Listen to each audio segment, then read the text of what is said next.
आपण पाहत आहात मेट्रो सिटी लाईव्ह। आपल्या पत्नी देखील बिनविरोध निवडून आलेल्या आहेत, त्याचबरोबर अजून 3 सीट आपण दिल्या। काय कोणकोणत्या सीट आलेल्या आहेत काय सांगाल?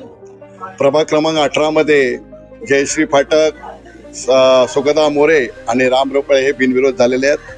आणि खरोखरच मी सर्व ज्या अपक्ष उमेदवारांनी फॉर्म भरले होते त्यांनी आमच्यावर विश्वास ठेवून आणि सन्माननीय शिंदे साहेबांवरती विश्वास ठेवून मागे घेतल्याबद्दल मनापासून त्यांचं पण मनापासून अभिनंदन। आमच्या या 18 मधील सर्व जनतेचं मनापासून म्हणजे हा त्यांचा विजय आहे। तर अजून कोणकोणत्या सीटवरती ठाण्यामध्ये माघार घेण्याची प्रक्रिया सुरू आहे आणि काय वाटतं किती साधारणपणे माघार होतील? नाही, सन्माननीय आमचे नेते शिंदे साहेबांच्या नेतृत्वाखाली ठाणे महानगरपालिकेची महायुतीची सन्माननीय महाराष्ट्राचे मुख्यमंत्री देवेंद्र फडणवीस यांच्या नेतृत्वाखाली महायुतीची इलेक्शन चालू आहे। आणि मला वाटतं जास्तीत जास्त ठाणे महानगरपालिकेच्या माध्यमातून 3, 3:30, 4 वाजेपर्यंत तुम्हाला हा 10च्या पुढे आकड्याला गेल्याला दिसेल असं मला वाटतं।